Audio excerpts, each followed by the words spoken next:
आइए आज हम जानेंगे एक ऐसी शख्सियत के बारे में जिन्होंने नस्ल भेद के खिलाफ निर्णायक आंदोलन की नींव रखी। जी हाँ, आज हम जानेंगे नेल्सन मंडेला जी के बारे में, जिनका पूरा नाम रोलिल्हा मंडेला था। उनका जन्म 18 जुलाई 1918 को पूर्वी केप के मजेवो गांव में मदीला कबीले में हुआ था। उनकी मां नान काफ़ी नोसिकेनी थी और उनके पिता नफोसी एम कापनीसवा गदला मंडेला थे, जो थेम्बू लोगों के कार्यवाहक राजा जोंगिटाबा तलिंडेपो के मुख्य सलाहकार थे। 1930 में जब नेल्सन मंडेला 12 वर्ष के थे तब उनके पिता की मृत्यु हो गई और युवा मंडेला मकेकेजनेवी में ग्रेट प्लेस के जोंगिटाबा के वार्ड बन गए। प्रतिरोध के युद्धों के दौरान अपने पूर्वजों की वीरता की कहानियां सुनकर उन्होंने अपने लोगों में स्वतंत्रता संग्राम के उस अभियान में अपना योगदान देने का भी सपना देखा। उन्होंने ये क्यूनू में प्राथमिक विद्यालय में शिक्षा प्राप्त की, जहां उनके शिक्षिका मिस मंडिगैन ने उनका नाम नेल्सन रखा, जो सभी स्कूली बच्चों को ईसाई नाम देने की प्रथा के अनुसार था। उन्होंने क्लार्कबरी बोर्डिंग इंस्टीट्यूट से अपना जूनियर सर्टिफिकेट पूरा किया और हील्ड टाउन, जो एक प्रतिष्ठित वेस्लेयन माध्यमिक विद्यालय था, में प्रवेश लिया, जहां उन्होंने मैट्रिकुलेशन पूर्ण किया। मंडेला ने यूनिवर्सिटी कॉलेज ऑफ पोर्ट हरे में कला स्नातक की डिग्री के लिए अपनी पढ़ाई शुरू की, लेकिन वहां वे डिग्री पूरी नहीं कर सके क्योंकि छात्र विरोध प्रदर्शन में शामिल होने के कारण उन्हें निष्कासित कर दिया गया था। मकेकेजनेवी के ग्रेट प्लेस में लौटने पर राजा क्रोधित हो गया और उसने कहा कि अगर वे फोर्ट हरे में वापस नहीं आए तो वह उनके और उनके चचेरी भाई जस्टिस के लिए पत्नियां व्यवस्थित कर देगा। वे इसके बजाय जोहान्सबर्ग भाग गए और 1941 में वहां पहुंचे। वहां उन्होंने एक खान सुरक्षा अधिकारी के रूप में काम किया और स्टेट एजेंट वाल्टर सिसुलू से मिलने के बाद उनका परिचय लेजर सीडेल्स्की से हुआ। फिर उन्होंने वकीलों की एक फर्म विटकिन एडेलमैन और सीडेल्स्की के माध्यम से अपने लेख लिखने शुरू किए। उन्होंने दक्षिण अफ्रीका विश्वविद्यालय से बीए की पढ़ाई पूरी की और 1943 में स्नातक की पढ़ाई के लिए फोर्ट हरे वापस चले गए। इस बीच उन्होंने विटवाटरसैंड विश्वविद्यालय में एलएलबी की पढ़ाई शुरू कर दी। उन्होंने इस बात को स्वीकार किया कि वे एक गरीब छात्र थे और 1952 में स्नातक किए बिना ही विश्वविद्यालय छोड़ दिया। उन्होंने 1962 में जेल जाने के बाद ही लंदन विश्वविद्यालय के माध्यम से फिर से पढ़ाई शुरू की, लेकिन वह डिग्री भी वह पूरी नहीं कर पाए। 1989 में जब वे जेल में थे तो उन्होंने यूनिवर्सिटी ऑफ साउथ अफ्रीका से एलएलबी की डिग्री हासिल की। उन्होंने केप टाउन में एक समारोह में अपनी अनुपस्थिति में स्नातक की उपाधि प्राप्त की। 1942 से मंडेला की राजनीति में सक्रियता बढ़ती गई तथा वे 1944 में अफ्रीकी राष्ट्रीय कांग्रेस में शामिल हुए। उन्होंने अफ्रीकन नेशनल कांग्रेस की युवा लीग ANCYL के गठन में भी मदद की। 1944 में उन्होंने वाटर सिसुलू की चचेरी बहन एवलिन मैस से विवाह किया, जो एक नर्स थे। उन्होंने उनके विवाह के उपरांत उनके 2 बेटे थे, मदीवा थेम्बेगिले, जिनका उपनाम थेम्बी था, और मकगाथो, और 2 बेटियां भी थी, दोनों का नाम मकाजीवे था, जिनमें से पहले की बचपन में ही मृत्यु हो गई थी। 1958 में उनका और उनकी पत्नी का तलाक हो गया। मंडेला ANCYL के उच्च पदों पर पहुंचे और उनके प्रयासों से अफ्रीकन नेशनल कांग्रेस ने 1949 में एक अधिक क्रांतिकारी जन आधारित नीति कार्य योजना को अपनाया। 1952 में उन्हें अवज्ञा अभियान के राष्ट्रीय स्वयंसेवक प्रमुख के रूप में चुना गया तथा मौलवी कैचालिया उनके डिप्टी थे। 6 अन्यायपूर्ण कानूनों के खिलाफ सविनय अवज्ञा का यह अभियान अफ्रीकन नेशनल कांग्रेस और दक्षिण भारत दक्षिण अफ्रीकी भारतीय कांग्रेस के बीच एक संयुक्त कार्यक्रम था। अभियान में उनकी भूमिका के लिए उन पर और 19 अन्य लोगों पर साम्यवाद दमन अधिनियम के तहत आरोप लगाए गए और उन्हें 9 महीने की कठोर श्रम की सज़ा सुनाई गई, जिसके बाद उन्हें 2 साल के लिए निलंबित कर दिया गया। बीए के अतिरिक्त 2 वर्षीय कानून डिप्लोमा ने मंडेला को कानून का अभ्यास करने की अनुमति दी और अगस्त 1952 में उन्होंने ओलिवर टैम्बो ने 1950 के दशक में दक्षिण अफ्रीका की पहली अश्वेत स्वामित्व वाली law firm Mandela and Tambo की स्थापना की। 1952 के अंत में उन पर पहली बार प्रतिबंध लगाया गया। प्रतिबंधित व्यक्ति के रूप में उन्हें केवल गुप्त रूप से देखने की अनुमति थी, क्योंकि 26 जून 1955 को क्लिप टाउन में फ्रीडम चार्टर को अपनाया गया था। 5 दिसंबर 1956 को देश भर में पुलिस की छापेमारी में मंडेला को गिरफ्तार कर लिया गया, जिसके बाद 1956 में देशद्रोह का मुकदमा चलाया गया। मैराथन ट्रायल में सभी जातियों के पुरुषों और महिलाओं को कटघरे में खड़ा होना पड़ता था, जो तब जाकर समाप्त हुआ जब मंडेला सहित अंतिम 28 अभियुक्तों को 29 मार्च 1961 को बरी कर दिया गया। 21 मार्च 1960 को शार्लविले में पास कानूनों के खिलाफ हुए विरोध प्रदर्शन में पुलिस ने 69 निहत्थे लोगों को मार डाला। इसके कारण देश में पहली बार आपातकाल लागू हुआ और 8 अप्रैल को अफ्रीकन नेशनल कांग्रेस और पैन अफ्रीकनिस्ट कांग्रेस पर प्रतिबंध लगा दिया गया। देशद्रोह के मुकदमे में मंडेला और उनके सहयोगी आपातकाल के दौरान हिरासत में लिए गए हजारों लोगों में शामिल थे। मुकदमे के दौरान मंडेला ने 14 जून 1958 को एक सामाजिक कार्यकर्ता बिनी मादिकिजेला से शादी की। उनकी 2 बेटियां हुई, जेनानी और जिंदाजिस्वा। 1996 में दोनों का तलाक हो गया।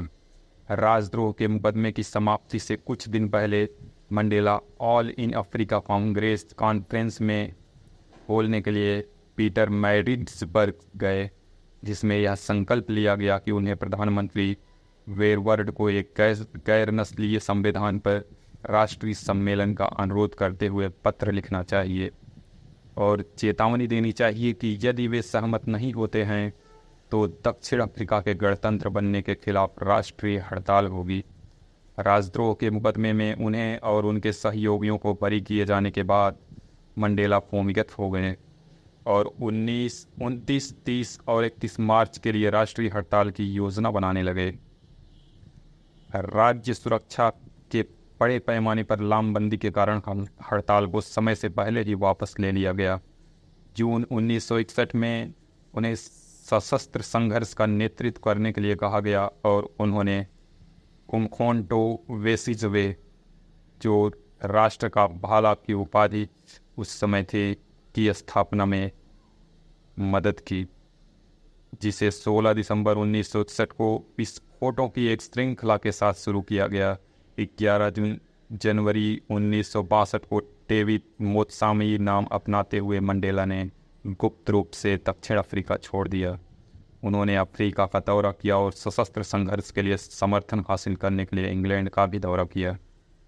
उन्होंने मोरक्को और इथियोपिया में सैन्य प्रशिक्षण प्राप्त किया और जुलाई 1962 में दक्षिण अफ्रीका लौट आए। उन्हें 5 अगस्त को क्वाज़ुलु नताल से लौटते समय हाविक के बाहर एक पुलिस नाकाबंदी में गिरफ्तार किया गया था, जहां उन्होंने अफ्रीकन नेशनल कांग्रेस के अध्यक्ष प्रमुख अल्बर्ट लूथुली को अपनी यात्रा के बारे में जानकारी दी थी। उन पर बिना परमिट के देश छोड़ने और श्रमिकों को हड़ताल के लिए उस्काने का आरोप लगाया गया था। उन्हें दोषी ठहराया गया और 5 वर्ष की कैद की सज़ा सुनाई गई, जिसकी सज़ा उन्होंने प्रिटोरिया के स्थानीय जेल में काटनी शुरू की। 27 मई 1963 को उन्हें राबेन द्वीप में स्थानांतरित कर दिया गया और 12 जून को प्रिटोरिया वापस आ गए।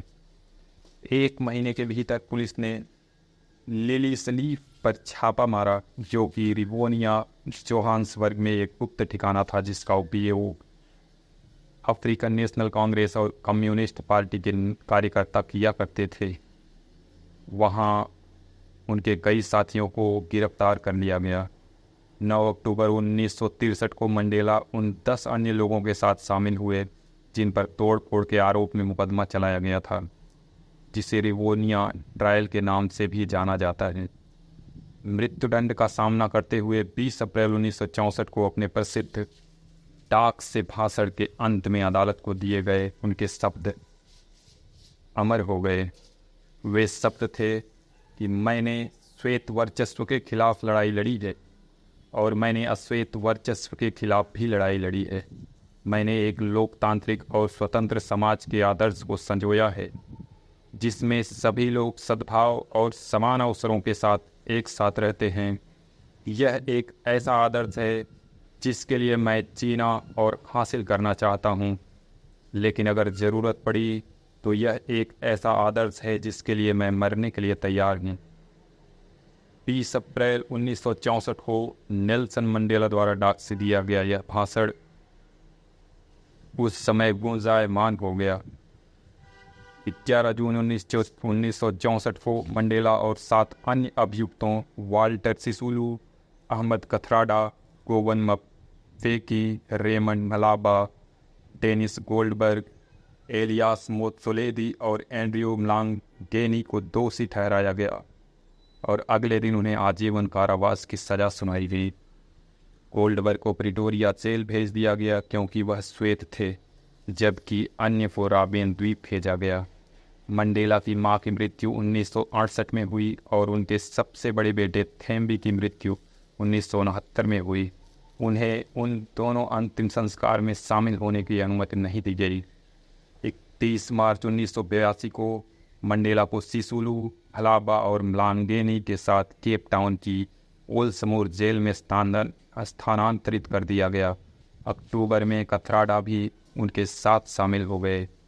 जब नवंबर 1985 में प्रोस्टेट सर्जरी के बाद वे जेल लौटे तो मंडेला को अकेले रखा गया।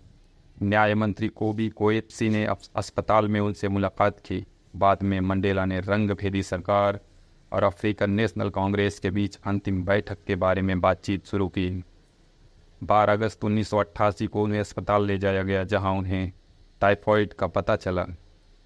2 अस्पतालों में 3 महीने से ज़्यादा समय बिताने के बाद उन्हें 7 दिसंबर 1988 को पार्ल के एक विक्टर वस्टर जेल के एक घर में स्थानांतरित कर दिया गया जहां उन्होंने अपने कारावास के आखिरी 14 महीने बिताए। उन्हें रविवार 11 फरवरी 1990 को जेल से रिहा किया गया, जो अफ्रीकन नेशनल कांग्रेस और पैन अफ्रीकनिस्ट कांग्रेस के प्रतिबंध हटने के 9 दिन बाद और उनके शेष रिवोनिया साथियों की रिहाई के लगभग 4 महीने बाद हुआ। अपने कारावास के दौरान उन्होंने रिहाई में के कम से कम 3 सशर्त प्रस्तावों को अस्वीकार कर दिया था। मंडेला ने श्वेत अल्पसंख्यक शासन को समाप्त करने के लिए आधिकारिक वार्ता में खुद को डुबो दिया और 1991 में अपने बीमार मित्र ओलिवर टैम्बो की जगह अफ्रीकन नेशनल कांग्रेस के अध्यक्ष चुने गए। 1993 में उन्होंने और राष्ट्रपति FWD क्लार्क ने संयुक्त रूप से नोबेल शांति पुरस्कार जीता और 27 अप्रैल 1994 को उन्होंने अपने जीवन में पहली बार मतदान किया।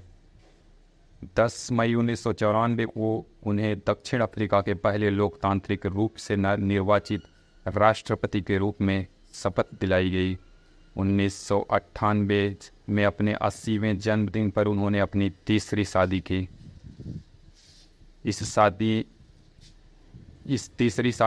उनकी तीसरी शादी में ग्रासा माचेल से हुआ। अपने वादे के मुताबिक मंडेला ने 1999 में राष्ट्रपति के रूप में एक कार्यकाल पूरा करने के बाद पद छोड़ दिया। उन्होंने 1995 में स्थापित नेल्सन मंडेला चिल्ड्रन फंड के साथ काम करना जारी रखा और नेल्सन मंडेला फाउंडेशन और मंडेला रोड्स फाउंडेशन की स्थापना की।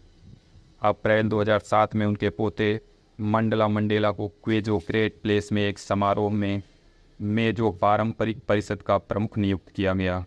नेल्सन मंडेला लोकतंत्र, समानता और शिक्षा के प्रति अपने समर्पण में कभी डगमगाए नहीं। भयंकर उस कावे के बावजूद उन्होंने नस्लवाद का जवाब नस्लवाद से नहीं दिया। उनका जीवन उन सभी लोगों के लिए प्रेरणा है जो पीड़ित और वंचित हैं, और उन सभी के लिए जो उत्पीड़न और वंचना का विरोध करते हैं। 5 दिसंबर 2013 को जोहान्सबर्ग स्थित अपने घर पर उनका निधन हो गया।